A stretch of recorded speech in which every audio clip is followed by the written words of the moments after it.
Hi, I'm Jayme Lewis from thebassist.net, and today I'm hanging out with my friends at Basic Gear Review to show you my Guild Starfire.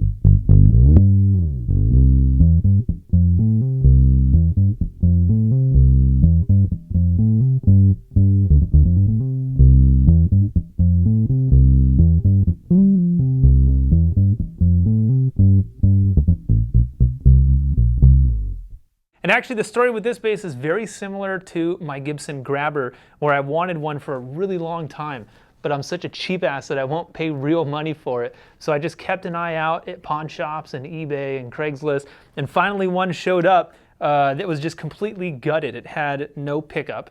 The neck has clearly been broken at some point. Somebody did some reconstructive work on it.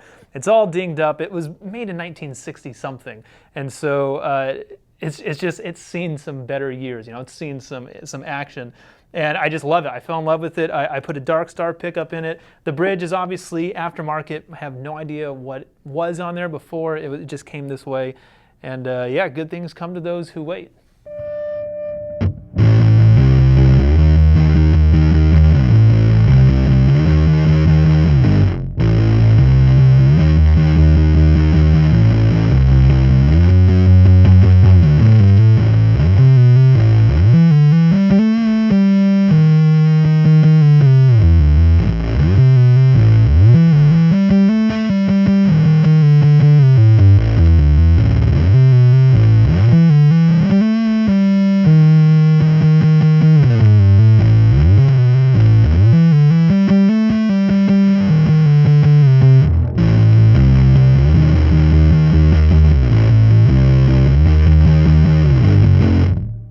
In the 60s, there were two versions of this bass that had two pickups and one that has one. Obviously, this is the neck position pickup only.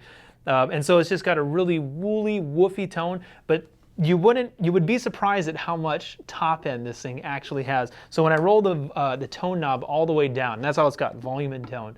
And when the tone knob's all the way down, think of it like a precision bass with flats, but with all of the sustain in the world, right? Because it's semi-hollow.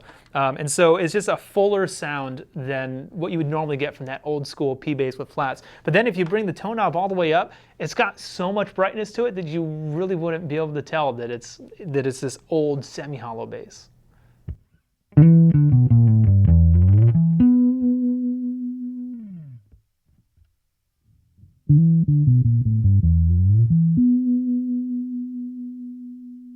This is, the body style is similar to like a Gibson EB2, which at the time, I wasn't around then, but I know Guild and Gibson were both kind of fighting for the same territory. So you look at a lot of old Guild, 1960s Guild guitars and basses, and they look very similar to what Gibson was doing at the time. I don't know who came out first, but obviously Gibson won out and they became the more popular brand. So any old Guild you can find, Guild acoustic instruments, Guild basses and guitars, they sound and play amazingly well, and they have a fraction of the price tag that a Gibson from the same era would have. You can see here it's got two different rests. I'm assuming this one's for your thumb and this one's for your fingers, which I guess that was a popular option back in the 60s. And the cool thing about this instrument is it just looks rad. So when you pick this bass up and you play it, you just get 10 extra cool points. However, it's like the definition of one-trick pony. So it comes with me to every studio session, and I maybe use it twice a year. But the cool thing is when this bass gets used, like the producer will play the track, and I'm looking at my basses, like which ones, and I can hear like, oh my God, this bass is gonna kill on this song. And it does, obviously, but it won't kill on every song. Just the ones that you know, are more old school in vibe, that you want that McCartney-esque tone, or you know, that's just sloppy indie kind of sound and stuff. But either way, when this bass is the right bass for the job, it kills like nobody else.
Well, hey, thanks for checking out my Guild Starfire with me. One more time, my name is Jayme Lewis from thebasis.net. If you want to find out more about me and what I do, come hang out with me or check out my YouTube channel. And one more time, this is Basic Gear Review, so be sure to subscribe and give this video a thumbs up, and I'll see you next time.